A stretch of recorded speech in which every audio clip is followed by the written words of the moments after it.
All right, guys, the calls are on. Welcome back to the Sunday Smoke. This week, as you've noticed, I'm starting off the podcast, and this is because I've actually got one of my best mates on today. His name's Buru. We're just gonna go by Buru for the viewers today. Some people might know him, some people might not. Buru, we'd love to have you. We'd love to have you on, man. I appreciate you having me. Thanks for coming on, brother. You're a legend, mate. This has actually caught me quite by surprise. I'm not gonna lie. Yeah. Yeah, it was quite last minute. I was legit on the way home from practice. Yeah. And Jackson's just texted me and been like, "Would you like to be on the podcast?" So, you know, it's exciting. I'm excited. Yeah. Yeah. That's a clutch play there. Yeah, that is a clutch play, right? So you, as many people don't know, you actually just got back from the States. You know, you've been playing basketball over there, over in college. But speak to what your experience has been like over there, and like what's kind of the difference in terms of playing over in the US? Because I know a lot of people here like to think, well, there's got to be a massive kind of talent difference from Australia over to the US. What's that like? Is it as big as what they say it is, or what's the dynamic like over there?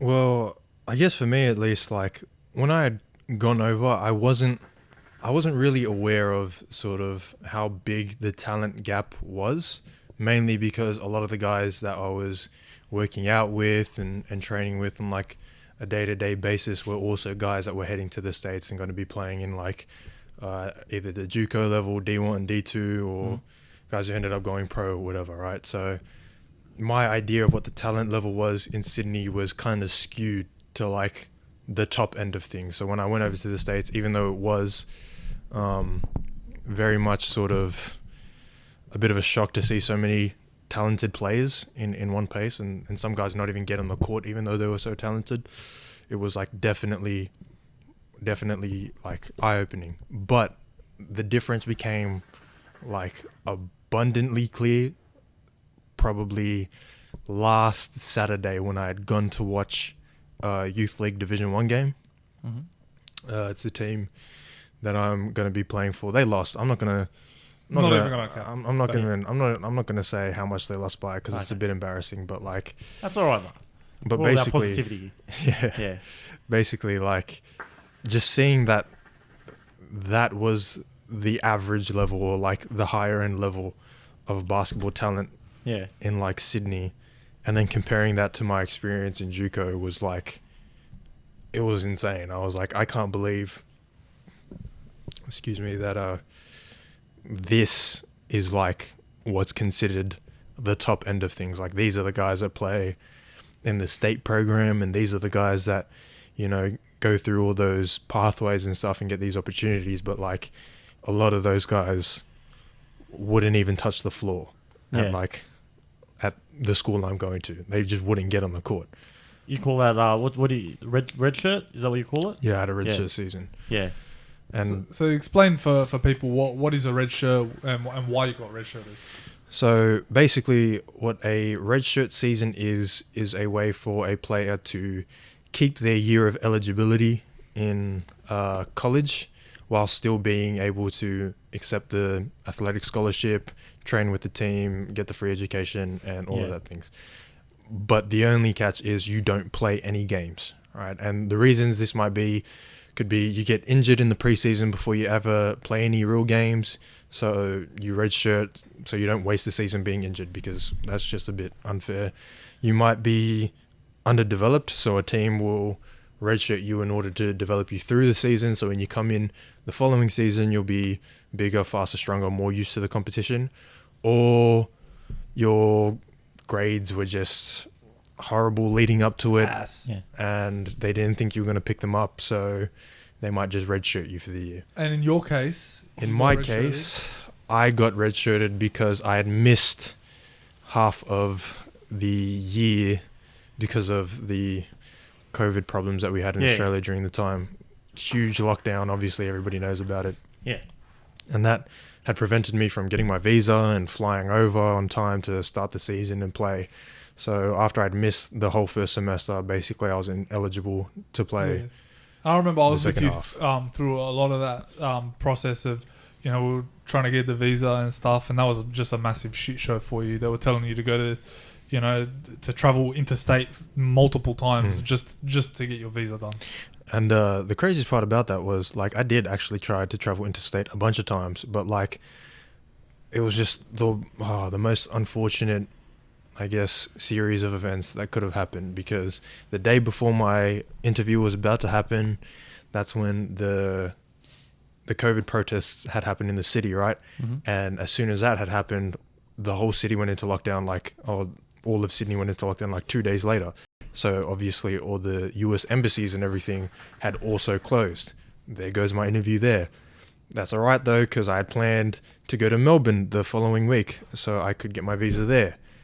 Funnily enough, the next week, Melbourne goes into lockdown and they've completely locked down interstate travel, so I can't go there. I tried to get into Perth, but they had told me that my reasoning for wanting to enter the state wasn't good enough for me to be able to get my pass and go over. And what was the reason that you had on your application? It was basically just that I was going to sit in a visa interview in order to study in the States, basically. Yeah, and to play basketball. Play basketball, yeah. And they had just said that's just not a good enough reason at the moment, which is, really? you know, fair considering that some people that lived in Perth weren't even allowed to go into Perth. So I didn't think they were going to make a special exception for me to get my visa, even if I was only there for a day. Yeah. So obviously you made it there. You know, you've been redshirted. When you do go back, then you're clear. Yeah, when I go back, I'll be fine to play the whole season, and you know, play the games, do all the other stuff, get recruited, all that sort of jazz, all that good stuff. Yeah. All right, so I've known you for a long time now. Quite a while, yeah. Quite a while. what would it be now? I'd say 6 years, something like that. Because when I met you, you were playing, but you weren't fully kind of at the level you're at now, right? In terms of your training every day, you know, like you make use of your time to get better every single day. But back then, going back 6-7 years ago, right, what kind of switched for you? Because you started off as a rugby league player, right? So what was that switch like? What was the reason for switching? Why did you just fall in love with the game of basketball? Was there a particular reason that got you onto it? And where did that kind of start? I don't know. It was kind of weird because obviously when I had started playing, when I first started playing, I was pretty bad at basketball, but I had started playing before you had gotten to Endeavour and gone to high school with me. But over that year, I did get a lot better to the point where I was pretty capable on a basketball court. I was decent enough to say that, you know, I was a pretty good basketball player at that level. But it hadn't become a thing I decided to take seriously because I guess I sort of had the aspirations of playing rugby league. Yeah. It hadn't really just left when I had started playing basketball. Because funnily enough, the reason I joined the TSP basketball program was because I had skipped my rugby league training to join in on one of the training sessions in the canteen, and so the guy just dogged his own team. Yeah, pretty much. To come play with the basketball boys. And Why not? And I was sitting down on the tables that are next to the canteen, you know, the ones. And I was having a conversation with Zach. You know, Zach. We all know Zach. We all know Zach. Yeah.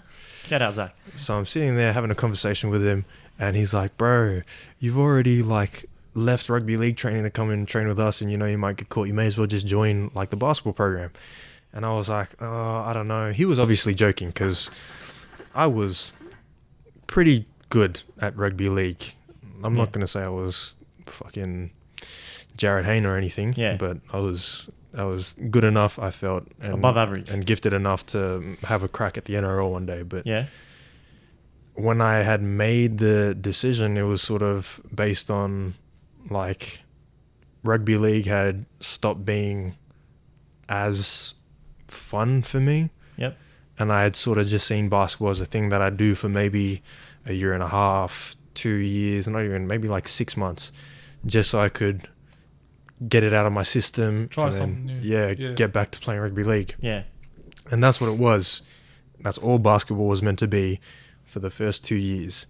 And then the third year rolled around and I started getting better, and then I started jumping higher and Started getting taller. and doing a lot of crazy things on a basketball court. And then by the time I had hit maybe year 11, I had decided, like, not even really year 11, like year 12. At that point I had decided, like, I'd really want to have a real crack at, like, doing something with basketball. And that's just sort of how that played out. And the rest is history, man. Yeah. Well, there's more history to be made. So speaking about height, just for quick reference, tell people where are you standing now? What's the height at right now? 6 feet 7 inches, which I think is like 200 and something centimeters. Pretty sure.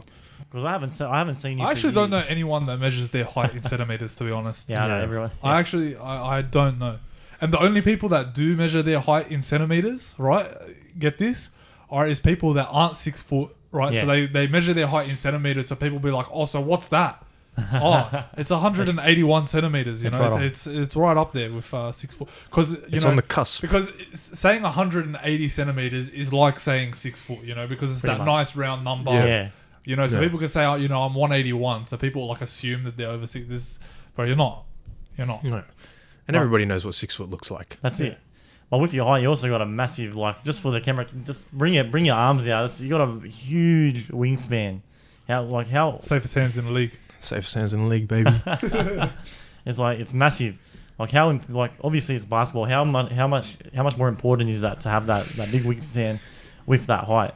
Yeah, having like a huge wingspan isn't something that's like, I wouldn't say it's like important to the point where like you're going to completely look past a guy who doesn't have a long wingspan, but like having it is like a huge asset. Like it's a big plus, like, because it helps in pretty much every single way that the game is played. You'll be a better defender, you'll have more leverage on passes so you can like fling it out a bit harder. Even shooting, it'll give you like an advantage. Say someone else who's like the same height as you shoot a pull-up jump shot right over them just because your arms are longer than theirs. And if you can jump as well, you meet someone who's also got the same exact vertical as you do, you both jump up towards the ring, you've got like a foot of height on them just in reach, and now you've punched it on their head. So it's like having a long wingspan is like a huge plus. Something to add to Buru's scouting report for any scouts that may be watching this. He's got a massive wingspan, so you want to check him out, see his mixtapes. 6 feet 10 inches. 6 feet 10. Very big. 6 feet 10. 6'10" and a half. Maybe 6'11". Because you do have quite the dunk on you. Like if you go on your Instagram, you see all the dunks. Like it's Buru_16. Thank you. Yeah. Well, feel free to come on, tag mate, yourself. louder. Come on, tell everyone how they can find you. Buru_16. That's BURU_16. Bunch of highlights there. Just go look at it. Check it out. Give me a follow. Give them a follow, and like it's honestly phenomenal. The stuff that you can do. I think there's big potential. You know, we're in the room right now with money right here. Money. No, we're in the room right here with trophies. Future MVP. Big trophies. Massive ones. How's the culture difference between here in Australia and over there in the States? It was sort of different in just like, in a lot of weird ways. I feel like just things that were normal to do or say here wasn't the same in like Garden City, Kansas. People were also a lot more open about like their beliefs in politics, or religion, and just how they felt about like just anything in general. They're way more open to speak about them on those sort of terms. Politics and religion, and even like down to sexuality and things like that in the States. From what I see, at least, I only see what I see on social media. So obviously that's a negative, side to my bias. But like they seem to be a lot more vocal about all those kinds of things over there. Like it's a more important problem or issue that they've got going on over there. Yeah, like... Do you find that to be the case? Like people are more passionate about their politics, or... Yeah, like I felt like if you spoke to someone about politics or something or anything along the lines of it, it's sort of like it was seen as like an allegiance almost, like you're either Republican or Democrat, and like if you fell on either side of the lines, like that's it. Obviously, like any other place in the world, any other government, there were people who fell somewhere in the middle and were just like, I don't really care for either side, but if I were to choose one, it'd probably be Democrat or Republic or whatever it was. Yeah. But at the same time, it's like when they spoke about these things and you did fall on either side, it was very sort of like full on, like you're against us. Yeah. They take it personally, don't they? Like, he's a Republican, that makes this and this makes sense, and you're a Democrat, so obviously you'd believe in this, this and this, or like it's just a bunch of, I guess, ideals. And in some ways maybe Australia is the same, but even then I wouldn't really say, like, with obviously we just had our election for Prime Minister, but I never really saw anyone that was like, I'm hardcore Labour till I die. Like, no, it's just like it's a very select group of people here. You really don't hear a lot about politics until there is an election coming up, and especially post-election, everyone becomes a politician. Everyone knows what's going on in the Senate, man. The keyboard warriors. Yeah, exactly. So it's like, so in America they're more passionate about these kinds of views. Yeah, because here we don't give a fuck. Like as soon as that election is done, our election's finished now.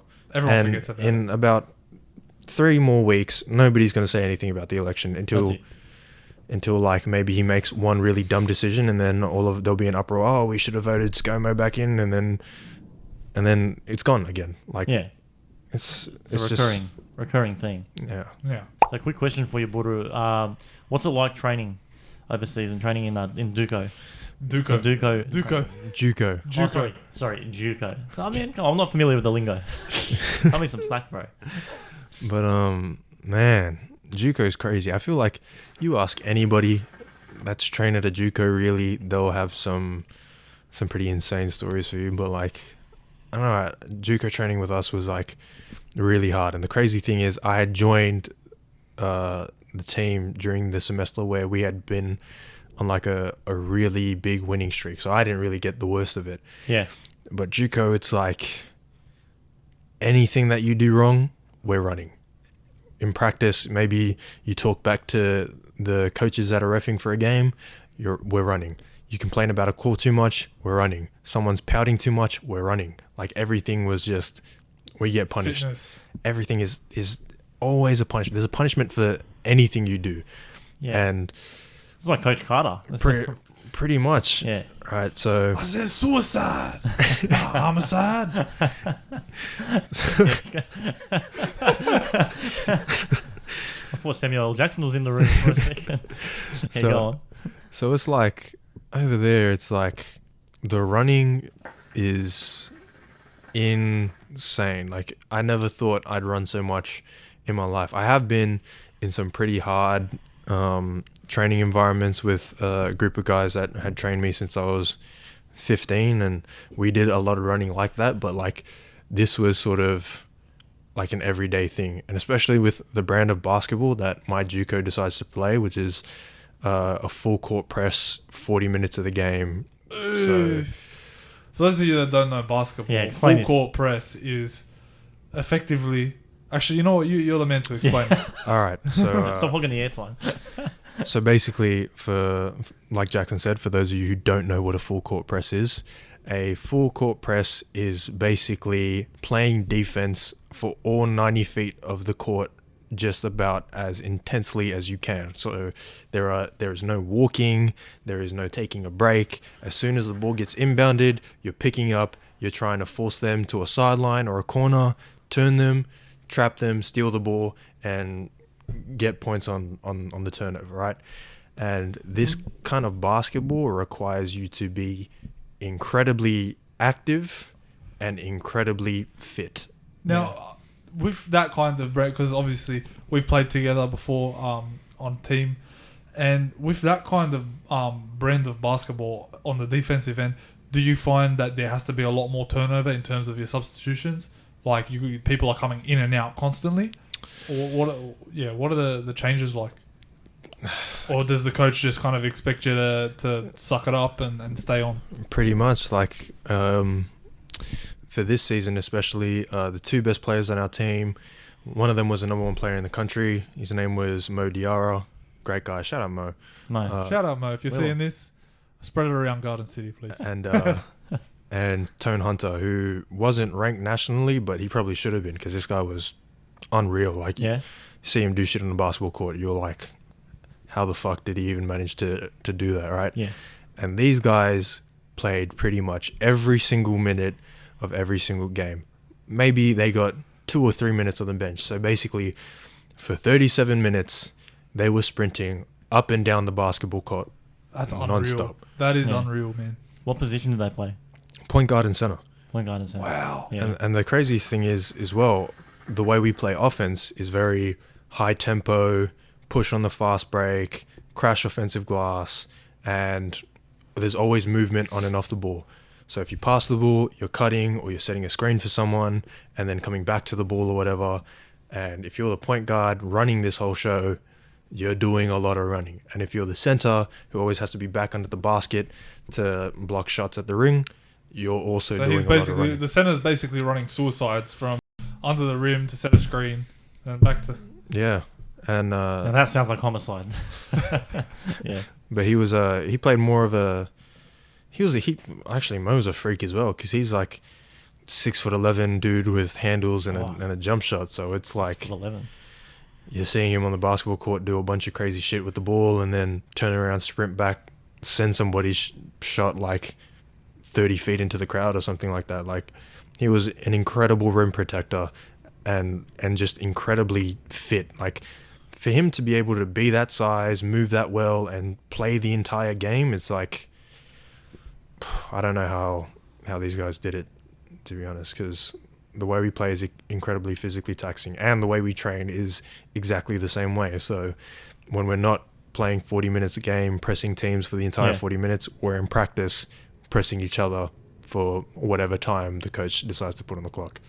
So there's a lot behind the scenes in terms of the college scene that you know, a lot of people, you know, dream of making it to that D1 stage, you know, even making it from Australia over to a college over there, whether that be Juco, whether that be D1 or D2, whatever.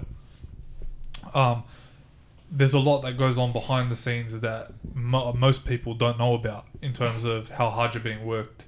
Not to say that that's always a bad thing. Working hard is always key, but there's a lot of things that people, particularly here, wouldn't be prepared for when going over there. Yeah, I'd say like the biggest thing to be prepared for is just how hard you're going to be worked and finding the mental resiliency to be able to get through that day in, day out, because it's going to be the same thing every single day, and you shouldn't expect it to get any easier from the first day that you get there, because as soon as you hop off the plane, let's say you land 2-3 a.m., you might have practice the next day at 8. They expect you to be there at 8 the next day for practice. Nobody is going to feel sorry for you. Nobody's going to feel bad for you. If you maybe you're hurting, the coaches will say something like, everybody's hurting. There are players all over the country that are hurting. Yeah. Or if you say that, I've just been a bit mentally drained, a lot of coaches are just going to look at you and say, I'm mentally drained too. We're doing a lot of hard work here as well. It's not just you. You just got to fight through it. And that's generally the mentality for how coaches are in the States. That's just how it is. It's suck it up and move on, or we can find somebody else to do it for you. Because in America, unlike Australia, we're here, if you're like the top end talent, you can generally get away with things like that. Over there, it's pretty different because they can always find the next guy for it. All right, so I want to hear a bit about your upbringing. You know, where it all started from little Buru coming out of Fiji. You know, tell us about your family life. You know, like I've met your beautiful sister and your brother and amazing family. Tell us a bit about kind of what it's like to have your family around you and growing up with them. Yeah, right. So I should probably say I was born in Bankstown, in Bankstown, Sydney, obviously. 200. Yeah, exactly. Double T, double O, Double T, brother. double O, brother. Yeah, so I was born in Bankstown, but like as soon as I was old enough to get on a plane, my mom basically just grabbed me, took me to Fiji, and we spent like years at a time there until I was about 4.5. I think my last time going, I was like 4.5, maybe 5, and I came back. But after that had all gone through, spent the rest of my time living in Yaguna, which is a suburb that's literally like right next to Bankstown. Bankstown was within walking distance of where I lived. We grew up in Housing Commission, small place. It was like the 7 of us living there at the time, plus whatever random relative or just random person that my mum had happened to bring in that would be staying with us as well. Obviously, growing up in Housing Commission, we didn't exactly have the nicest things, and I didn't always grow up with the most things. As a matter of fact, like most things that I had were either hand-me-downs or just didn't fit. I remember there was this one Christmas, I think I was 8 or something like that, and my sister had asked me if I wanted anything like clothes or anything, and just anything to go shopping. But since I was so used to just getting hand-me-down stuff and sort of just being okay with it, I was always like, oh no, you don't got to buy me anything, you should just, you know, worry about yourself, I'll be fine. She was looking at me, and I was sitting there with like a shirt that looked like a crop top on me, and pants that didn't fit, shoes that were like 2 sizes too small, and she's like, I'm just going to take you shopping, we're going to buy you clothes that, you know, you can actually wear. That actually fit you. Yeah. Yeah. So like, you know, I guess growing up like that, it was, I feel like more of a blessing than anything, because I was definitely in an environment and a family dynamic that made me appreciative of everything that I got. It was never like, oh, I wish I could have had this and that, or I wish I could be like those guys over there. His family gave him a PlayStation 3 for Christmas, like it just came out, why can't I have it? It was always sort of like, I can't believe that they've actually bought me this scooter, or they bought me a rugby ball that I could kick around in my backyard, or even when they bought me a mini hoop to play with. Like that was always like, whoa, like, you know, the little things. Something that's new, I guess, that wasn't just handed down, was always like, you know, a really big thing for me. And I feel like growing up in that sort of environment has sort of shaped me to be the type of person that I am today, because I do tend to be very, I guess, giving, very like, I don't know, I'm just very thankful for everything that I have. If I ever get shoes or board, jacket or whatever, like I don't care if it doesn't look good, I'll probably wear it. I mean, growing up the way I did, it affected my sense of style a lot, because I just don't care what I look like. I've looked a lot worse. So like, you know, if I have like shoes that don't match my shirt or my pants or whatever, I'm like, okay, and I don't really care. It's like, it's never been a thing of like, I got to impress people or whatever, or I got to look nice for people when I go out. It's just like, I go out as I am, and if people decide I'm fucking, oh, that guy's ugly or whatever, then who cares? Fuck that guy. Like, haters gonna hate, huh? Yeah, exactly. So what about your family? Bit of a voice crack there. Yeah, I mean, I know you got a lot of siblings. So tell us, you're one of. I am one of 9, wow, technically. I grew up with 6 of them, and then 3 of them. Oh, actually, no. Did I count this wrong? Yeah, crunching the numbers. Crunch the numbers. I'm one of 10. Yeah. You're one of 10. I have 9 siblings. 9 siblings. Yes, because you obviously count as one. Yeah. Yeah. Yeah. 6 of them I had grown up with. Yeah. And the other 3 live all over the world. They're my dad's kids. Some of them live in the States. Some of them live in Fiji. None of them live in Australia. So I never really see them that often. Like, I haven't seen them since I was like a kid in Fiji, basically. But they still like, they try to keep in contact and call every now and again, and and we do try to speak because they're still family. But I say the people that had like the biggest impact on like who I am and how I act are probably like the 6 siblings that I grew up with. My older brother, he's,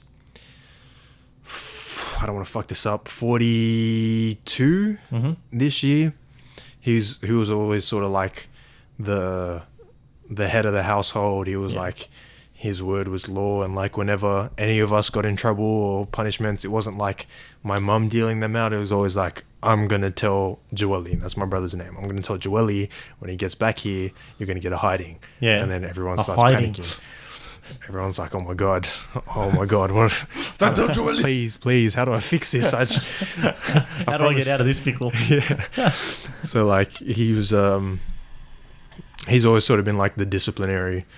In my family, and he did teach me a lot of things in terms of just like how to operate in like public spaces and how to treat people and speak to people, and a lot of stuff about like when I'd get older, drugs, women, stuff like that. It was always sort of like, because he'd been through the whole thing. Obviously he was, 16, 17, 18, 19 at some point as well. And he was just saying like, look, obviously I don't want you to do any drugs, but if you do, this is how you should be safe when using them. And obviously with women, this is how like X, Y, and Z works and whatnot. So he did teach me quite a bit just of like how the world works and how to interact in that sort of space. So it was just a bit of reality. So he's saying, obviously, if you're going to do this, don't do this, but if you do it the way. So keeping you accountable pretty much, and saying, you're going to be an adult, you make your own decisions, but you got to live with your decisions. Essentially. I mean, and look at the guy you've turned out today. All you do is train, work, eat. Look, we're on the Sunday Smoke, man. You haven't even been tempted by world's greatest podcast. Hasn't even been tempted by one of these beautiful argiles. Well, for all the viewers watching on YouTube, they'll notice, Buru, he doesn't have a argile next to him. He's not, sharing one with either of us. Maybe you'll have a puff after, but the discipline, trying to keep those lungs nice and healthy. Go back on the court. That's always been the thing for me. Like with my brother, he always made it clear like, you can, when you're old enough to drink, you can drink if you want to drink. He always asks me if I want to drink with him. I always say no because I prefer not to. Or he always say like, if you want to smoke one day, you can smoke. If you want to do any of those things, eventually it's going to be your decision. I can't stop you because you'll be a man. But it was always like, if you're going to do these things, do them responsibly. And like growing up in a household where I was around that sort of thing, because all my siblings were adults when I was growing up, and they all made these decisions, and they were all drinking and smoking, and they had big parties and stuff like that. And so from a young age, I was always sort of exposed to that environment. And just like seeing what like drinking and stuff did to people at parties and how it changed a lot of them, because it was always like, I see them as a kid and they're one way, and then they get drunk and then they're a completely different person. It was always this thing where like, I saw it as a kid and I always just thought to myself like, I'm never going to be like that. Like I just don't ever want to see myself doing that in my life. And I know a lot of people said that growing up, but like, I don't know, it was just so... One thing saying it, another thing sticking to your word. You're actually you're practicing what you preach. Not that there's anything wrong with it, but it's just not for you. Yeah, of course. Like if you choose to drink and smoke and do drugs or whatever, like that's your life. Like I'm not saying that you shouldn't do it or you can't do it. I'm just saying like, for me, it's definitely not something I want to do, because it's something that can become destructive very, very quickly. And I just... Especially to what you're trying to do. Yeah, exactly. With your life, with your career. I just don't want to even give it the chance to get to that point. Also, quick shout out to your sister, man. She does all these things on your social media. She was managing you for a while. Shout out to my sister. What's your sister's name? Her name's Josie. Shout out Josie. She has done fundraisers, bro. Like Bunnings, those raisers with the sausage sizzle. The Bunnings snag. The Bunnings snag. Oh, that's the best. I honestly, without a doubt, like, I would not be in the position I am today without like all of the things that she's done to help me. Like she had, so the account that I had mentioned earlier, she had set up and she still posts on. We had sort of come to an agreement where, because I hate posting anything on social media. I'm really not the type to be like,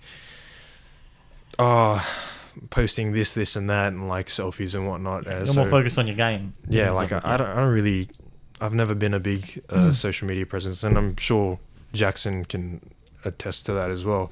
Yeah. So like she had asked me a bunch of times like, oh, just let me make a basketball account for you where I can like post your highlights. Let me make it about, and I always said no because I just didn't want to be associated with that. Eventually I cracked, and it led to me getting the opportunity to play basketball in the States because the coach had gotten reference from my coach that had trained me when I was 16. Yeah. And then he took a look through the highlights on my page, and then he wanted to see game film and a mixtape and everything like that. And, you know, it led to the opportunity that I have now. So, you know, without her doing these things and putting things in place, and nobody would care about me. I'd just be another kid from Sydney. Yeah. So trying to make it. Yeah. So I'm very, very appreciative of all the things that she did to get me to this place. And even though I do butt heads with her a lot because she does, of course, she loves to put me on the spot with things and take me to events where she doesn't tell me what's going on until we get there, because she knows if I know beforehand, I'm going to say no.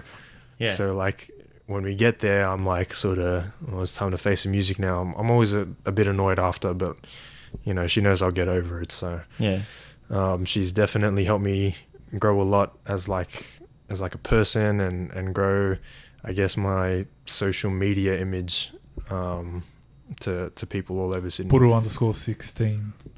Buru_16. It's a bit of a ASMR there. Extra crispy. But one more thing, touching on family. How important is that to have a supportive family, a family that's going to back you every step of the way, especially going into a field that you're trying to get into now? Obviously, you want to go to the NBA. It's every basketballer's dream. Of course. So how important is that for, you know, for your sister Josie and your older brother and your mum and your other 3 siblings? It's probably like one of the most, I guess, overlooked things when kids want to, you know, go to college and eventually play professionally, because although like, you know, it's hard moving away from your family and doing all those things, just having them there to like support you and call you, message you, take the time out of their day to see how you're doing, it really does a lot for just your mental health in general. Like having them be like, oh, how's training going? How's school going? The kids are doing this and that, and we just went to whatever. It gives you the sense of being home without being there, because you get to keep up with your family. And that is like ridiculously important, especially from my other 3 siblings that are closer to me in age, because Josie and Joelle are the 2 eldest, and then my the second youngest of us, she's 28 this year. No, 29 this year. Yep. And so we have, you know, a lot of conversations. We just, you know, shoot the shit, talk about a bunch of random stuff. She'll talk about a kid that she has, or she'll ask me how school's going. Yeah. She might ask me about girls every now and again, but, you know, just the women's. Yeah. But like just having that they're like a good family dynamic and people that you can speak to and people that, you know, love and care for you and are always going to be there for you regardless of whether or not you succeed or fail. And that's just, I feel like, the biggest thing. It's never been a thing of like they're pressuring me to be like something like incredible. It's never been like pressure from them. All my dreams and aspirations and everything has always been like goals that I've set out for myself that I want to attain, and they're just proud of whatever I managed to accomplish over that time. Obviously, like everyone else, they want to see me get to the NBA and make loads of money and retire everyone, but like at the end of the day, if I don't make it there, they'll still be proud of me, they'll still love me, they'll still accept me into the house and everything like that. It's not like if I don't make it, I'm I'm less of a person. And I feel like for a lot of athletes, that's sort of what they feel like. They're being like backed into a corner, and it leads to that sort of bad mental health. But I'm lucky enough to have a family that, you know, is as loving and supporting as they are, as well as my incredible friends. That's it. That Finally got a shout out To all the boys. To all the boys. that also checked in on me over the time. But yeah, like that's a very, very important part of college basketball. Except Lorenzo, who couldn't be here tonight. Yeah, fuck you, Lorenzo, you're a bitch. All right, so you know what it's time for? Mm-hmm. It's time for one of our favorite segments on this podcast, Grinds My Gears. All right, and I wanted to bring up something because I knew you were coming on, right? And it's something that we've talked about at length before, I know right? what it is. And it is, what the hell is the purpose of white sugar? Who made white sugar, right? Because it comes, okay, for me and you, we've talked about this before, all right?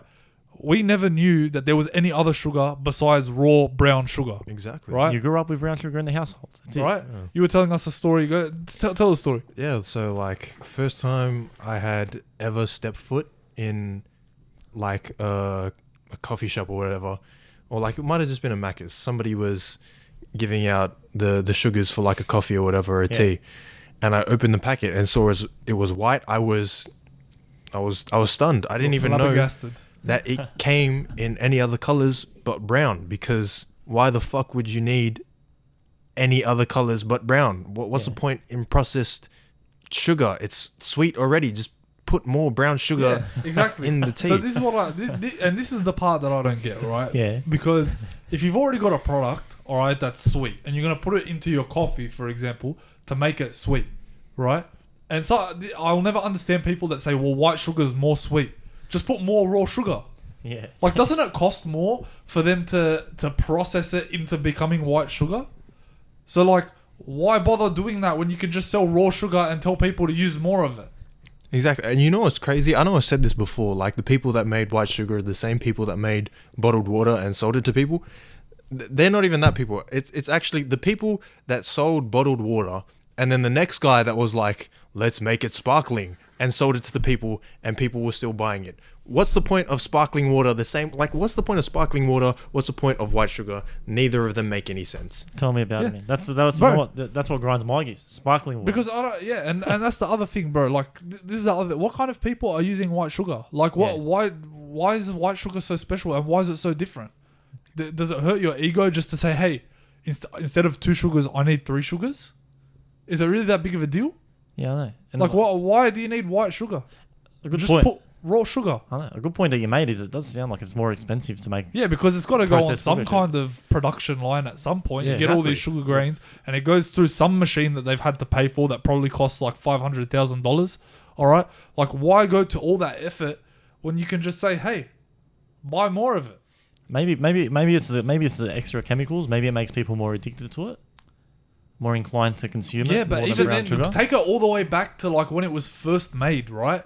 Why would they want people to be more addicted to it? If they already like sweet things, just sell more of what you already got instead of making a whole other product, right? Because like I don't know. And the craziest thing is I don't even know anyone that takes white sugar at all. I've never met a single person in my life, at least, where I've gone into their kitchen and scooped up sugar and it's been white. Because why? Just why? You don't need it. You don't need. It's probably more. I think it's more expensive on shelves anyway. Just take the brown sugar. What is more expensive? Is it white sugar or brown sugar? I don't know, but I grew up in housing commission and we always had brown sugar. So I'm assuming So, it's yeah, white yeah, sugar. yeah. You know what? That's a good point. Perfect example. So, Buru, obviously, the goal is the NBA, correct? Yep. And just quickly, what position do you play? I'm a small forward, power forward. Small forward. Which is, So- can I just say, which is really weird because this guy has like the skills of a guard. Oh, you're too kind. Stop. Oh, shucks. Stop it. I'm blushing. Shucks. So I want to know. All right, there's obviously so much talent out there right now, and talent that was before us. You know, the likes of Michael Jordan, Scottie Pippen, the likes. Who is your dream matchup in the NBA? Someone that you just Are we talking love all to play time? against? Let's go both. We'll do both.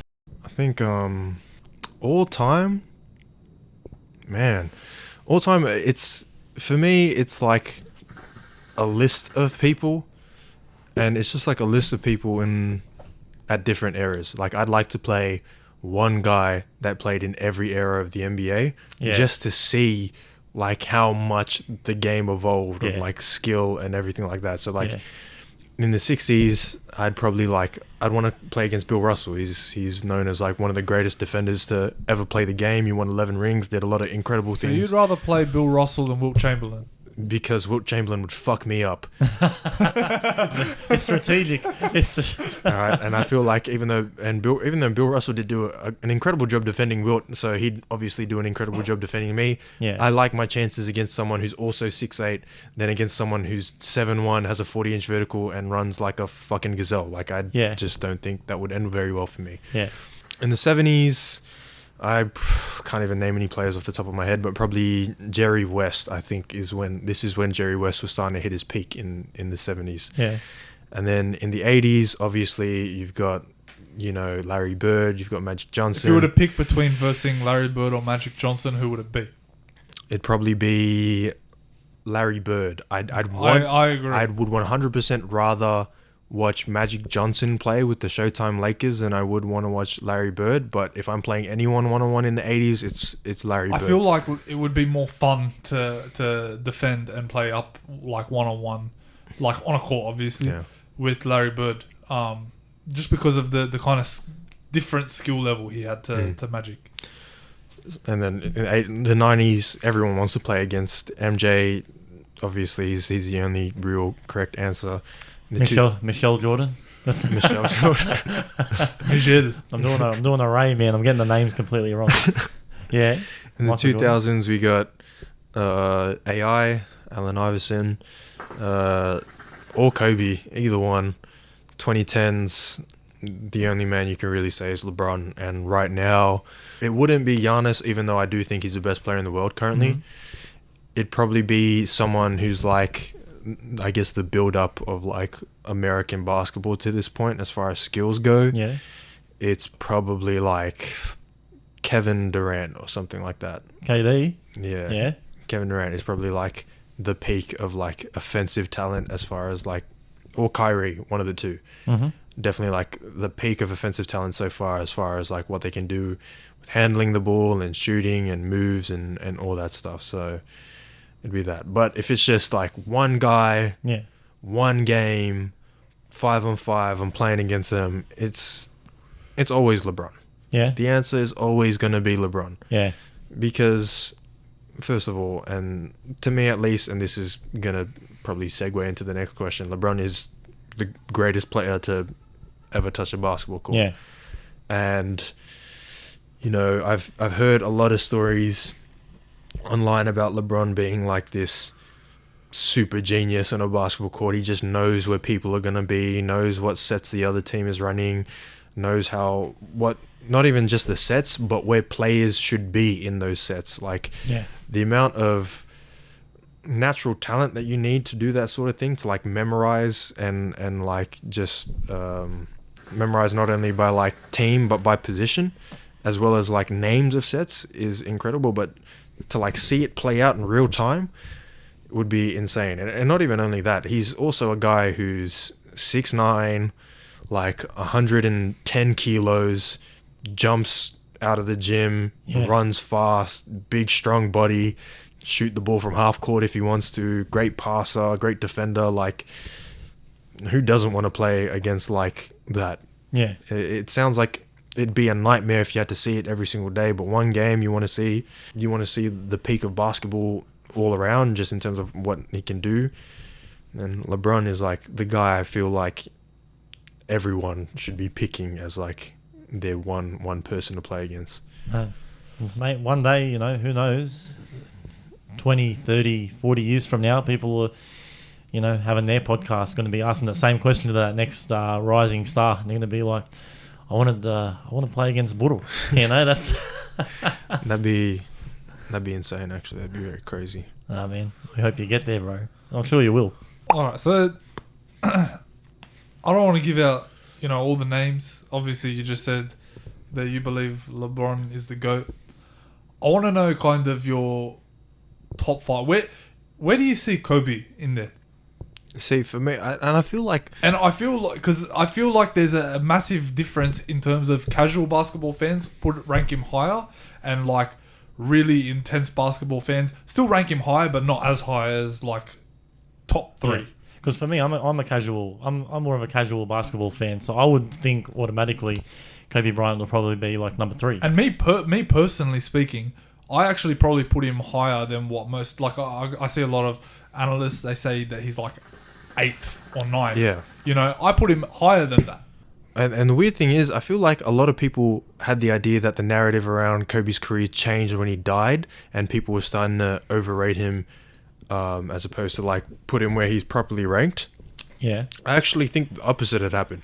I feel like when Kobe died and obviously all these stats and numbers were coming out, people, in order to like try and counteract him being like overly rated, they started to like underrate him heavily. Because I've seen like a lot of guys say he's like 12th all time, just outside the top 10. Which that's one thing. When one extreme happens, there's a massive group of people that go the direct other way. And I just felt like that is like completely disrespectful to the career he had. Because one thing is, Tim Duncan, incredible player, he's definitely top 10 all time. Mm-hmm.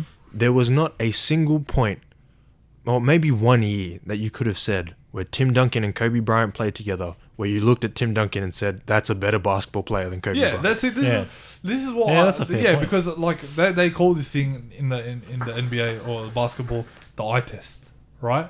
And it doesn't matter. You might say that Tim Duncan maybe all round might have had a better career, say for example with his team and his success. But was there ever a point where you actually looked at the guy's play and you said that guy has more skill? Is a better. Doesn't matter what it is. I never thought that there was a point where you could look at Tim Duncan, because that's generally where they rank Kobe, around that same level as Tim Duncan. That you could actually look, and most people, or a lot of people, rank Tim Duncan 1 ahead of Kobe Bryant, right? But you actually look at their game. I don't think that there was ever really a point that you could say that he was a better player than Kobe Bryant. Yeah. You might have said maybe he had a better career. That might help his case. Okay. But I feel like there's a difference between being a better player and having a better career. You know what I mean? That's fair. And my whole thing was like, I always felt as though, even though Tim Duncan had an incredible career, obviously 5 rings, he's got Defensive Player of the Year award, he's got Finals MVPs, the whole lot. The list goes on here. His accolades are insane. But Kobe's accolades are pretty much exactly the same. He's got the same amount of rings. I think Tim Duncan might have 1 more Finals MVP. Yeah. I think the only 2 he didn't win was one where Tony Parker got it over him. Wasn't it the last and 2? And Kawhi Leonard, the last 2. Tim Duncan didn't win because he was kind of out of his prime, but on that late end. But what I'm saying is, like, what I don't understand is why those 2 finals that he played in, where he's on the later end of his career, those never get held against him the same way that Kobe's first 3 rings with Shaq get held against him. Yeah, because it's always Shaq carried him to 3 rings. But when Tim Duncan's last 2 years, he's no longer the best player on the team in these finals. You look at those. You look at those Lakers teams. Shaq did not carry. Yeah, Kobe was doing a lot more than just pulling his weight in a lot of those series. So I've never understood this idea that Shaq carried Kobe. Kobe needed Shaq, because after they split ways, Kobe ended with 2 and Shaq got 1, I think. Yeah, and Shaq was a bit fat. Yeah, as well. I mean, who did he win with? Miami. He won with Dwayne Wade in Miami. Yeah. He was still a very good basketball player, but again, at the time, they split, their careers go separate ways. Kobe is definitely seen as the better basketball player. That's the other thing Shaq. I wanted to say. A lot of people have Shaq ahead of Kobe as well. And I think that's because Shaq is the Mike Tyson of basketball, where he's just this, we see him as this unstoppable force, just this freak of nature that nobody can really do anything to, I guess, suppress or stop. But Even though Shaq was very much like that, the most dominant force the NBA has ever seen. It wasn't for that long, man. When you really think about it. His peak was where he's the most dominant was basically all the years that he had, I guess, towards the end of like Orlando. A 5-year window or a 6-year window where he was like absolutely unstoppable. Like his last 2 years in Orlando, and then all the years he spent with the Lakers, definitely 100%. Nobody in the league could stop him. And then every year after that, I felt like he just regressed. On the other hand, with Kobe, after his first season, Kobe was Kobe up until he tore his Achilles. Like every single night, game in, game out, you knew Kobe might go for 40 tonight. Kobe might go for 50 tonight.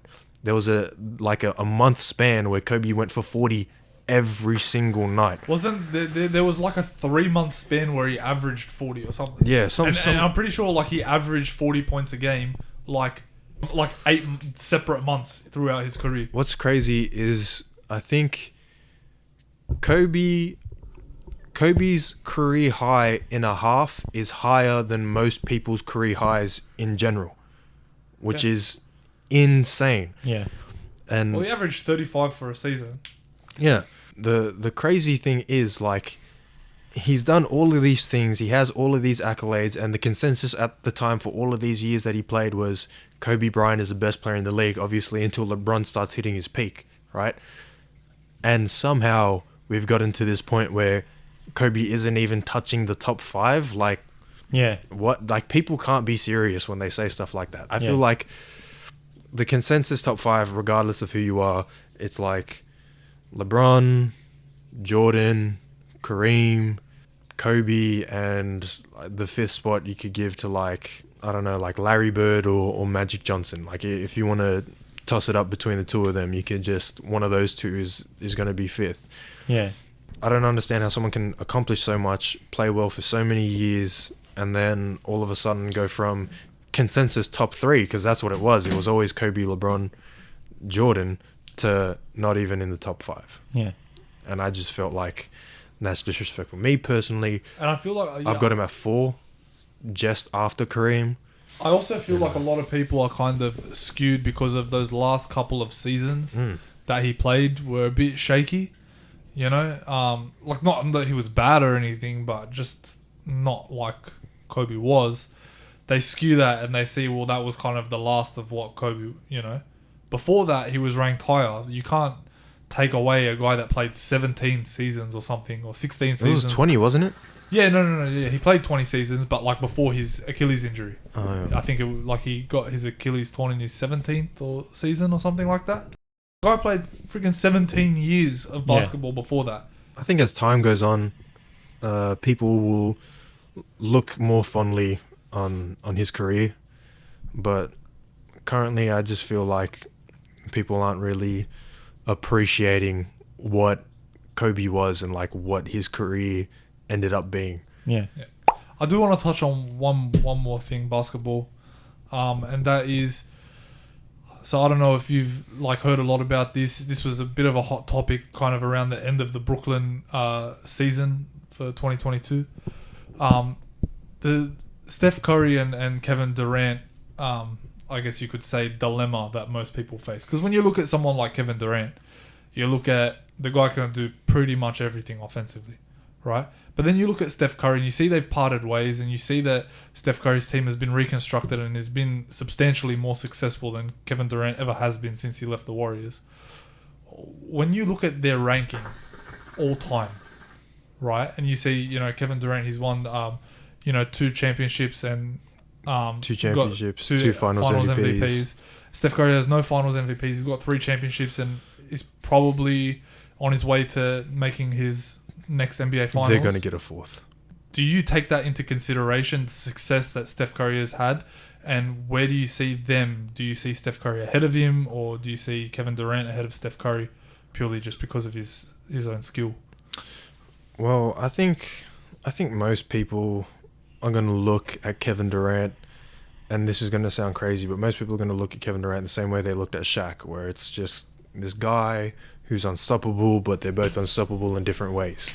Kevin Durant's obviously he's just a 7-foot guy with a handle and can shoot the ball, and it doesn't matter what you do, it's not going to bother him because he'll get it off.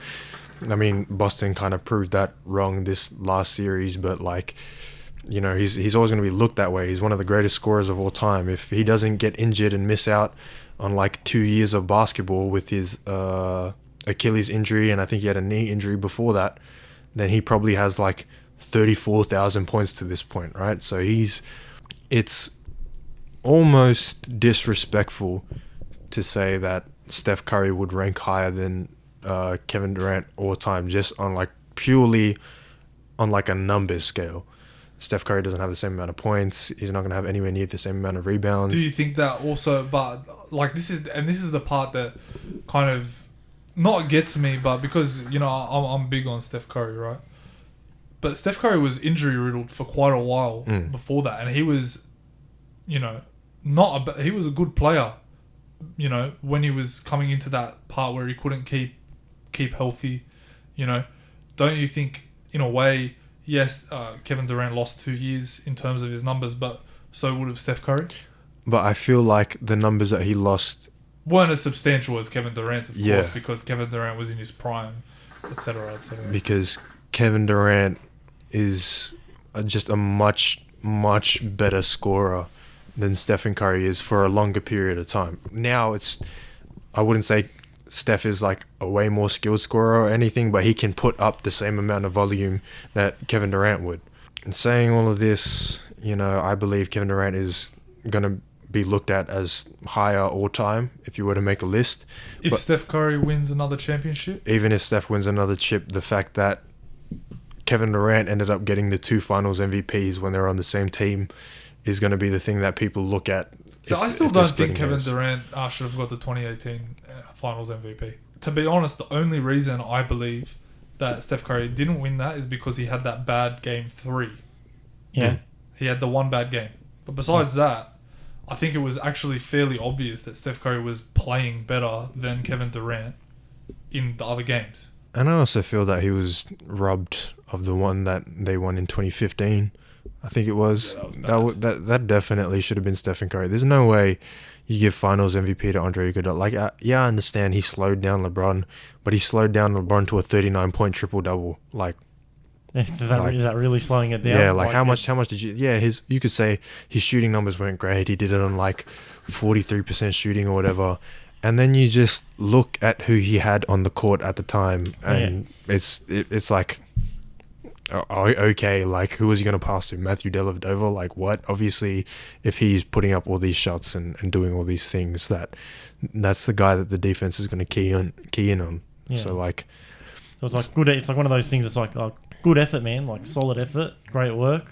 Like you're talking about, it's like participation MVP. But you're talking about exactly. the MVP, the most valuable player. My opinion of the MVP is like you take that person out, you don't win. Because the Warriors without Steph Curry in 2015 are not winning against the Cavs. Like even if it's just LeBron out there, like you replace Stephen Curry with Darren Collison in that finals, and LeBron has 5 rings now. Like Andre Iguodala would have slowed him to the same 39-point triple-double, but now you lose out on the kind of scoring output that Steph was putting out in the 2015 finals. You miss out on like all the defensive coverages that need to be run in order to contain Steph, and you miss out on like the chemistry that Steph and Klay have that make Klay such a dangerous weapon in all of these games. And obviously Draymond Green isn't going to be able to facilitate the same way he does, because one of his main weapons to pass to, Stephen Curry, who has like an incredible connection with, isn't there. And now all of a sudden LeBron is like the consensus GOAT because he has 5 rings and he beat the Warriors. Without Steph Curry in the picture, they wouldn't have even made the finals. Probably, to be honest, if Steph Curry wasn't on that team, they wouldn't have got past the Pelicans. I don't even think they were. If Steph Curry isn't on that team, they might miss the playoffs. Yeah. Like in all honesty, like Steph Curry is such a huge part of how that offense runs and why the guys on his team are so good, because you take Klay off the Warriors and he's not the same Klay Thompson as he is on the Warriors as he is on, say, maybe like the Brooklyn Nets. You take Draymond off the Warriors, he's not nearly as valuable on like most other teams. Like I feel like not to be disrespectful to those two guys, obviously two very, very, very skilled basketball players, and they would do well in other situations. They just wouldn't be the Clay and Draymond that we see like today without Steph Curry. And I feel like that gets overlooked a lot because of how successful the Warriors have been and how successful both Klay Thompson and Draymond Green have been individually. But if you were to ask me, like, honestly, without Steph Curry, like, LeBron might have won every single year that he went to the finals. Because outside of the Warriors, nobody was going to stop the Cavs. Yeah. Like, there was no one on the other side that were going to stop the Cavs. Except for the only team, and I'm biased because I'm a Thunder fan, but the only team that I could see beating the Cavs was the 2016 Thunder that had Russell Westbrook and Kevin Durant. I think if they enter that series, they win against the 2016 Cavs. I completely agree. I also want to make one point. The Warriors were making the finals 2015, 2016 without Kevin Durant, right? And they do put Kevin Durant for the finals MVP in 2017 and 2018, right? But if you took out Steph Curry and you replaced him with Kevin Durant, same core, same team, everything, right? Would they have made that finals? No. I don't think they would. Obviously, this changes a lot. Which is partially why I feel strange about the whole Kevin Durant ahead of Steph Curry, because regardless of whether Kevin Durant might have been the best player on that team or not, they had a higher chance of winning without Kevin Durant and with Steph Curry as opposed to the opposite way around. But I feel like a lot of this also has to do with the way that they play. Yeah, the way they coach. Like, because the way you play with Steph Curry is like such a unique brand of basketball. Like, it's exactly what the Spurs were doing with their ball movement, except everything happens on the 3-point line and 15 feet before the 3-point line. And it's faster. And it's way, way faster. So, like, and they're probably like the only team in the league that can run that kind of offense. And I think because of that, because Steph is so talented and it plays into those gifts, I feel like he's in a situation like, and the entire Warriors organization, they put together an incredible team, but like they're in a situation where as long as they stay healthy and they can continue to run and shoot the same way, they'll be a very, very successful team for a very long time. But I just don't see Steph Curry being ranked higher than Kevin Durant. And it's just a matter really of just, he doesn't have the accolades to say that he's better. He doesn't have the eye test doesn't really say that he's better than Kevin Durant, and the value of him doesn't really say that he's better than Kevin Durant. But in saying all of this, I do think it's closer than what a lot of people would say. With that said, guys, I reckon it's time we wrap this one up. We'll go through our social media plugs for all the listeners. If you're watching us on YouTube, remember to like, comment, subscribe. And smash that notification bell. And that like button. Oh, right. Yes. Yeah, that's right. That's the one. Come on, Jackson. Remember that you can find us there at The Sunday Smoke. You can also find us on Instagram, again, at The Sunday Smoke. That's where you can send us all your voice messages, video messages, whatever you like. Send us your topics. i.e. why you use white sugar over brown sugar. Exactly. If you use white sugar, you're a weirdo. Exactly. And then you can get us on TikTok, of course, The Sunday Smoke Clips. And if you don't have any of those, catch us on our email at thesundaysmoke@gmail.com. And remember to leave us a review if you can on Spotify or Apple Podcasts. Leave us a quick review. Helps us with the algorithm. And with that said, I want to thank our guests for attending. And just a quick shout out to your social media plug, man. Oh, yeah. Fifth and last time. It's Buru_16. That's BURU_16. And what's your last name, just for the viewers? Naivalurua. Just remember to hear that name, man. You know what? 5-6 years from now, MVP, future MVP, sitting right next to us now. You heard it here first. Jackson. With that being said, man, Buru, do you know what time it is? Steak. The coals are going back on the barbecue. Yeah, the coals are staying on for the barbecue, man. Thanks for coming on, bro. Legend. Appreciate it. Thanks, sir. Steak. Steak. They lost to the Magic, and then Kobe and the Lakers played them in 2009, and they beat them because Kobe went in 2010. Kobe played the Magic in 2009 and beat them, and then in 2010 he played the Celtics again and got his revenge. Yeah, I remember that. I was at school when we lost. I was like, fuck, that, and I feel like that's another thing that doesn't get talked about enough with Kobe. He went to the finals for 3 straight years with that Lakers squad, and he won in 2 of them. Yeah. Like, come on. There's no way. Oh my God. There's no way you're looking at Kevin Durant. No way you're looking at Kobe and thinking all this stuff. It's them long arms. How the hell did you look that over? I don't even understand.